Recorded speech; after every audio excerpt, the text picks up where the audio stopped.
अजीज़ दोस्तों, अस्सलाम वालेकुम। नमस्ते, सत श्री अकाल, गुड आफ्टरनून। एक नया सिलसिला मैं शुरू कर रहा हूँ। आज पहला प्रोग्राम है ए पेज फ्रॉम हिस्ट्री, के इतिहास से कुछ चीज़ों को ला के सामने रखना। उसके लिए 15 मिनट के दरमियान के प्रोग्राम करूँगा मैं, और मुख्तलिफ हिस्टोरिकल इश्यूज़ के ऊपर बात करनी है। जैसे कि काफिरिस्तान एक इलाका है पाकिस्तान का, उसके बारे में, बलूचिस्तान में हिंदुइज़्म के बारे में, और कश्मीर में कैसे इस्लाम आया। इस तरह सिंध और हिंद, कराची की तारीख, मुख्तलिफ प्रोग्राम्स हैं जिनके ऊपर मैं स्टडी कर कर के आपके सामने अपनी रिसर्च रखूँगा। आज मैंने जो पहला प्रोग्राम इस सिलसिले का शुरू करना है वो है काशी विश्वनाथ के बारे में। कि आपको पता है कि अभी रिसेंटली कोर्ट ने ऑर्डर किया है कि इसका आर्कियोलॉजिकल सर्वे कराया जाए, और चूंकि उसमें वाज़े नज़र आता है कि मंदिर के ऊपर मस्जिद बनाई गई है, ज्ञानवापी मस्जिद, तो उस सिलसिले में मैंने रिसर्च की है। और देखें, मैं हिंदुइज़्म स्टडी कर रहा हूँ, और एज एन स्टूडेंट मैं अपनी ये वो रख रहा हूँ आपके सामने रिसर्च। उसमें अगर कहीं गलती हुई हो तो क्षमा कर दीजिएगा। आफ्टर ऑल मैं ये बात तो कह सकता हूँ कि हमारे हिंदू भाइयों में अपने रिलीजन और अपने इतिहास के बारे में इतनी मालूमात नहीं है जितनी कि होनी चाहिए। एक आम मुसलमान को अपने धर्म की, अपने धर्म की हिस्ट्री की सब चीज़ें पता होती हैं। तो मैं एज एन स्टूडेंट आपके सामने ये चीज़ें रख रहा हूँ। मैं कोई स्कॉलर नहीं हूँ और अभी सीखने के मरहले में हूँ। देखिए, मैंने जो स्टडी की है ना, तो काशी विश्वनाथ का जिक्र आपको हिंदू पुराणों में भी मिलेगा, और ये हज़ारों साल लिटरेचर है जो पुराणों का, उसमें उसका जिक्र मौजूद है। और ये हज़ारों साल से वहाँ पे मंदिर कायम है। ये 12 ज्योतिर्लिंग जो भगवान शिव शंकर के हैं उनमें से एक मुक़द्दस तरीन जगह है।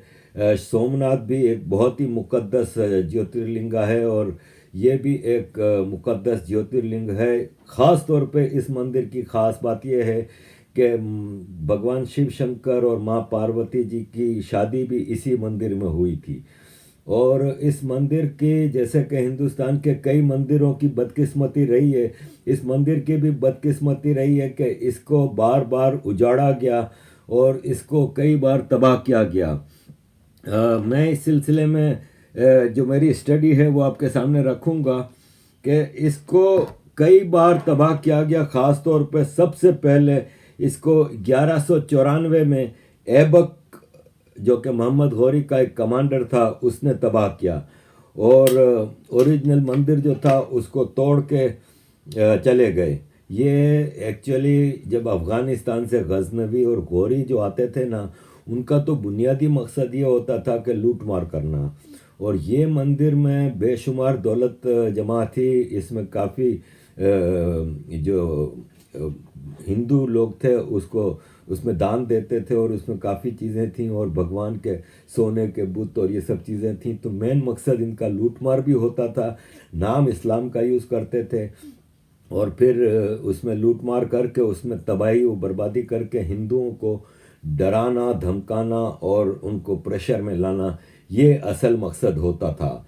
इसको बाद में अल्तमश के ज़माने में इसको रीबिल्ड किया गया 2011 से। अल्तमश 1211 में अल्तमश का जब पीरियड शुरू हुआ तो उसके ज़माने में इसको रीबिल्ड करना शुरू किया कुछ गुजरात के बिजनेसमैनों ने। लेकिन फिर ये हुआ कि फिर इसको लोधियों ने तबाह किया। फिर इसको बनाने की कोशिश की गई।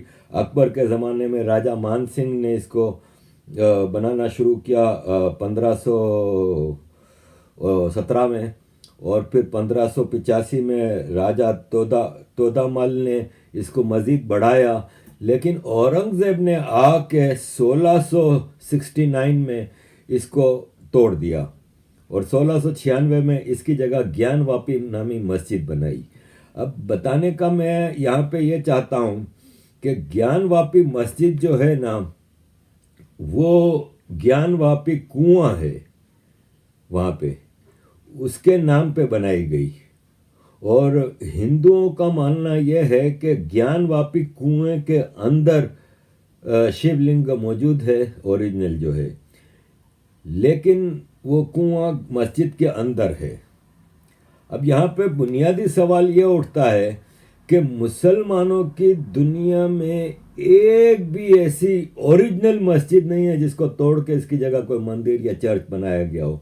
हाँ, मुसलमानों ने बेशुमार मंदिर, चर्च, गुरुद्वारे तोड़ दिए और उनकी जगह पे मस्जिदें बनाई। ये एक बड़ी भयानक तारीख रही है। इसकी वाज़ह मिसाल आप देख लें कि कुस्तुनतुनिया जो होता था, आज इसको इस्तांबुल कहते हैं तुर्की में, वहाँ पे हाईया सोफिया नामी इतना ज़बरदस्त एक चर्च था जिसकी जगह पे मस्जिद बना दी गई। और अब ये करंट डिक्टेटर, तुर्की डिक्टेटर अरबगान ने उसको मस्जिद को इबादत के लिए खोल दिया है, जो कि ओरिजिनली वो एक चर्च था।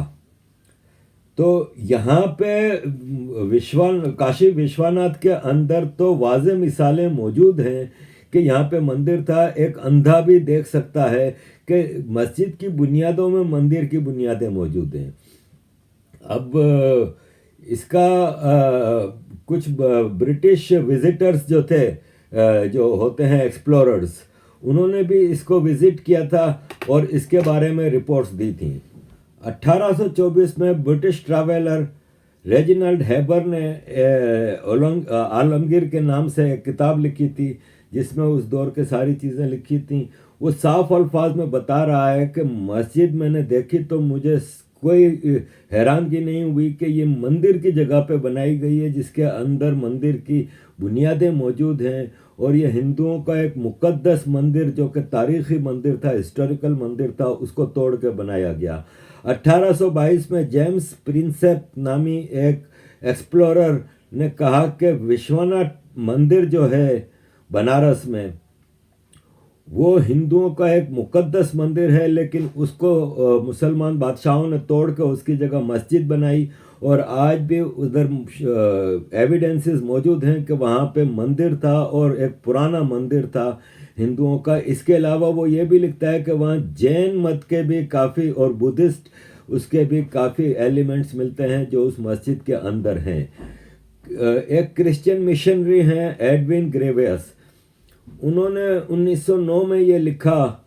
उन्होंने कहा कि at the back of mosque and in continuation of it are some broken remains of what was probably the old Vishwanath temple. It must have been a right noble building. एक अजीम इमारत मौजूद थी मंदिर की जिसको तोड़ा गया। There is nothing finer in the way of architecture in the whole city, के पूरे शहर में उस जैसा आर्किटेक्ट नहीं था जैसा कि उस मंदिर का था। A few pillars inside the mosque appear to be very old also, कि पुराने मंदिर के जो पिलर थे वो उस मस्जिद में आज भी मौजूद हैं, जो कि इस बात की गवाही देते हैं कि वहाँ पे मंदिर था। रानी अहल्याबाई थी जो होलकर की इंदौर में, उन्होंने 1780 में मस्जिद के बराबर तंग आके मंदिर बनाना शुरू किया। और आपको पता ही है कि इससे पहले भी कई राजाओं ने, महाराजाओं ने कोशिश की कि वहाँ पे मंदिर कायम किया जाए, लेकिन उनको कामयाबी ना मिली। रानी अहल्याबाई ने 1780 में कोशिश की। इससे पहले 1742 में मल्हार राव होलकर ने कोशिश की कि मस्जिद को तोड़ के वहाँ मंदिर बनाया जाए, लेकिन उस वक्त वो एरिया नवाब ऑफ अवध के कब्ज़े में था। तो नवाब ऑफ अवध ने वो रोक दिया और उनको मना कर दिया। रानी अहल्याबाई जो हैं होलकर, ये इंदौर में थी और उस वक्त राज करती थी। उनके शोहर का जब इंतकाल हो गया तो, और उनके ससुर का जब इंतकाल हो गया तो इसके बाद ये रानी बनी और इन्होंने कई मंदिर बनाए, जिसमें से ये काशी विश्वनाथ में भी इन्होंने आज जो मंदिर है वो इन्होंने मस्जिद के बराबर में बनाया कि आफ्टर ऑल हमारे जो पूजा करने के लोग जो पूजा करना चाहते हैं भगवान शिव शंकर की, कि तो वहाँ पे जाके वो उसकी पूजा करें, इसलिए उन्होंने वहाँ पे एक मंदिर बनाया। लेकिन बड़ी मजबूरी में, और हिंदुओं का ये बिल्कुल मानना था कि ये हमारी पूजा की सबसे जो मुक़द्दस जगह है उसके ऊपर कब्ज़ा कर लिया है, क्योंकि हिंदू आज उस मस्जिद के बराबर मने मंदिर में जाके पूजा करते हैं और दिल में खून के आंसू रोते हैं कि हमारे ओरिजिनल मंदिर की जगह पे, जो भगवान शिव शंकर का इतना अजीम मंदिर है, उसकी जगह पे मस्जिद बनी हुई है और वहाँ पे जो कुआं है वो भी हमारा है, उसमें भगवान शिव शंकर के शिवलिंग मौजूद हैं। तो मैं यहाँ पे इस आर्ग्यूमेंट के साथ कि मुसलमानों के लिए तो ये हराम है कि कब्ज़े की या नाजायज़ जगह पे या किसी इबादत गाह को तोड़ के उसकी जगह मस्जिद बनाना हराम है, वहाँ पे इबादत करना हराम है। तो इसके बाद भी अगर मुसलमान इंसिस्ट करता है कि ये नहीं खाली करना, तो ये मुसलमान अपने मज़हब के साथ भी ज़्यादती कर रहा है कि इस्लाम भी इस चीज़ की इजाज़त नहीं देता। ये हिंदुओं का एक मुक़द्दस जगह है जहाँ पे आज भी हज़ारों जो पूजा करने के लोग हैं वो उधर जाते हैं, पूजा करते हैं। और गंगा के किनारे ये मंदिर बना है, उस गंगा में, बनारस में, जिसको कि पहले काशी कहा जाता था, तो काशी या बनारस में गंगा किनारे बने इस मंदिर में पूजा करते हैं, गंगा में डुबकी लगा के नहाने को ये अपने लिए एक बहुत ही मुक़द्दस काम समझते हैं। मैं इस वीडियो के ज़रिए उन तमाम मुसलमानों से रिक्वेस्ट करता हूँ कि वो आवाज़ उठाएं। यहाँ पे मंदिर बनाने के लिए ये एक मुक़द्दस काम है और ये एक मंदिर बनना चाहिए। यहाँ पे जो रानी अहल्याबाई ऑफ होल्कर ने मंदिर बनाया था, उसके मज़ीद रिकंस्ट्रक्शन के लिए 1835 में महाराजा रंजीत सिंह, सिखों के महाराजा रंजीत सिंह ने 1 टन सोना दिया था ताकि उसके ऊपर गुंबद लगाए जा सकें और 3 गुंबद उसमें फिर सोने के लगे। रघुजी भोंसले ने, नागपुर के जो रघुजी भोंसले हैं, उन्होंने चांदी भर भर के भेजी ताकि वहाँ पे मंदिर को मज़ीद एक्सटेंड किया जाए और ब्यूटीफाई किया जाए। 7 फीट लंबा एक बेल का बुत भेजा गया। राणा ऑफ नेपाल ने नंदी बेल नामी एक 7 फीट लंबा ऊंचा बुत भेजा जो कि वहाँ पे मौजूद है। 12 ज्योतिर्लिंगा जो कि वो जगहें हैं जहाँ पे भगवान शिव शंकर की रोशनी मौजूद है, जहाँ पे लोग उससे फ़ायदा हासिल करते हैं, वहाँ पे अपने रूह की तस्कीन के लिए वहाँ पे इबादत करते हैं, पूजा करते हैं।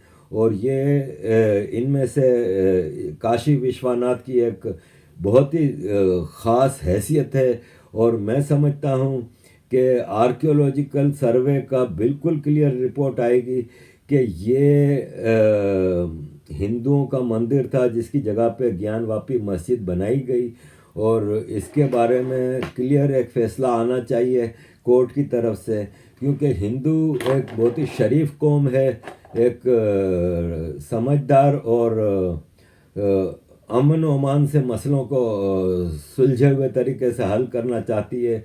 वरना आज ये मेजॉरिटी में है, वहाँ पे मस्जिद को तोड़ के मंदिर बना लेंगे, कोई इनको रोक नहीं सकता। लेकिन ये फिर एक कानूनी रास्ता इख्तियार कर रहे हैं और एक लंबी कानूनी जंग जीतने के बाद अब जाके इनको ये कोर्ट ने फैसला दिया है कि यहाँ पे आर्कियोलॉजिकल सर्वे होगा और इसके बाद फैसला किया जाएगा कि यहाँ पे क्या था।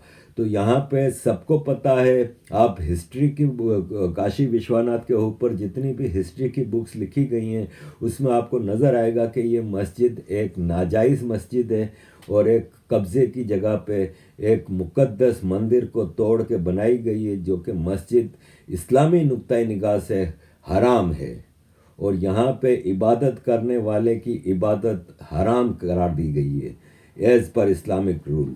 और मैंने कई बार, जब अयोध्या का राम मंदिर के हवाले से भी बातचीत चल रही थी, तो मैंने कई बार अपनी वीडियोस में कहा है कि अगर कोई मेरे इस स्टैंड को चैलेंज कर सकता है कि इस्लाम में कब्ज़े की जगह पे या किसी इबादत गाह को तोड़ के मस्जिद बनाने की इजाज़त नहीं है, इसको मैंने चैलेंज किया है कि कोई इसको नेगेट कर सके, तो आज तक किसी ने इसको नेगेट नहीं किया, क्योंकि ये है इस्लामिक टीचिंग कि आप किसी की इबादत गाह को तोड़ के उसकी जगह मस्जिद नहीं बना सकते।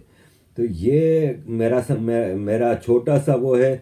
मैं इस पर एक डिटेल्ड प्रोग्राम करूँगा, लेकिन चूंकि मैं एक हिंदू नहीं हूँ और मेरी स्टडी हिंदुज़म के बारे में इतनी नहीं है, मैं जो सच होता है आपके सामने रखता हूँ। मेरे एक दोस्त हैं अभी जी, जो लंदन में रहते हैं, और उनका ज्ञान बहुत ही ज़्यादा है, और मैं अक्सर उनसे डिस्कशन करता हूँ और उनसे सीखता हूँ। काफ़ी चीज़ें मैंने उनसे सीखी भी हैं और मैं सीखता रहता हूँ। मैंने उनसे दरख्वास्त की है, तो मैं सैटरडे को इनके साथ एक प्रोग्राम कर रहा हूँ जिसमें वो आपको हिस्ट्री बताएंगे इस मंदिर की, कि काशी विश्वनाथ मंदिर की हिस्ट्री क्या है, और असल पुराणों में उसका क्या मुकाम है। फिर वो वेदों के हवाले से, पुराणों के हवाले से, भगवान विष्णु और भगवान शंकर का वहाँ पे क्या इशू था, माँ पार्वती के साथ उनकी जो शादी हुई थी और उनकी जो पहली शादी थी, उनके जो ससुर थे, जो कि पहले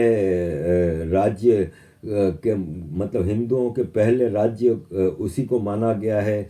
इसके अलावा वो सारी चीज़ें जो रिलेटेड हैं काशी विश्वनाथ मंदिर के, वो मैं अभी जी के साथ सैटरडे को डिस्कस करूंगा और रिकॉर्ड करूंगा, और आपके लिए होपफुली संडे को मैं वो प्रोग्राम पेश करूंगा। History of A page from history, Kashi Vishwanath part 2। अजीज़ दोस्तों, thank you very much again. मैं आप ख़ास तौर पर अपने हिंदू भाइयों से रिक्वेस्ट करूंगा कि मेरी इस कोशिश को आप ये कह के वो ना कीजिएगा कि भाई तू क्यों इन मामलों में पढ़ता है। अगर कोई इस इतने अजीम धर्म को सीखना चाहता है और कोई इसके बारे में स्टडी करके, आपके सामने पॉइंट्स रख रहा हूँ ना, जहाँ मेरी गलती है तो मैंने तो अपने सारे कॉन्टेक्ट्स आपके सामने रखे हैं, मुझे आप करेक्ट करें ताकि मैं इस मामले में ज़्यादा बेहतर तरीके से सीख सकूं और अपनी सीख को आपके सामने पेश कर सकूं, ताकि उस सिलसिले में जो बेहतरी लाई जा सके। और मकसद मेरा यही है कि हिंदुओं को मैं कहीं नहीं कह रहा कि वो मुसलमानों की तरह तलवार लेकर निकल जाएं और कत्ले आम शुरू कर दें। मैं कहता हूं कि अपने धर्म को ऑन करें, यह आपका खूबसूरत धर्म है, इसको ऑन करें और इसके बेहतरी के लिए आगे बढ़ें, ये बहुत ज़रूरी है।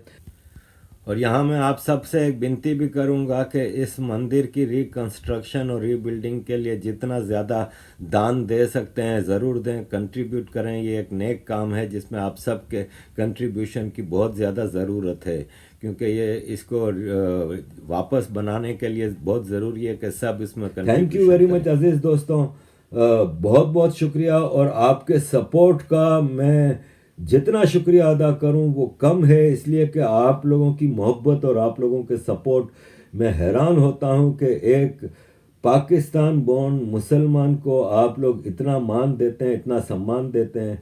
सिर्फ एक वादा करता हूं आपके साथ कि आपके मान को कभी नीचा नहीं होने दूंगा, आपके सम्मान, आपके दिए हुए सम्मान को कभी तोड़ूंगा नहीं, और कभी आपको पछतावा नहीं होगा कि आपने आरिफ अजाकिया पे भरोसा किया। मैं दिल से बात करता हूं और आपके सपोर्ट का हद से ज़्यादा मशकूर हूं, ममनून हूं और हमेशा रहूंगा। Thank you very much, keep supporting. जय हिंद, जय श्री राम, वंदे मातरम।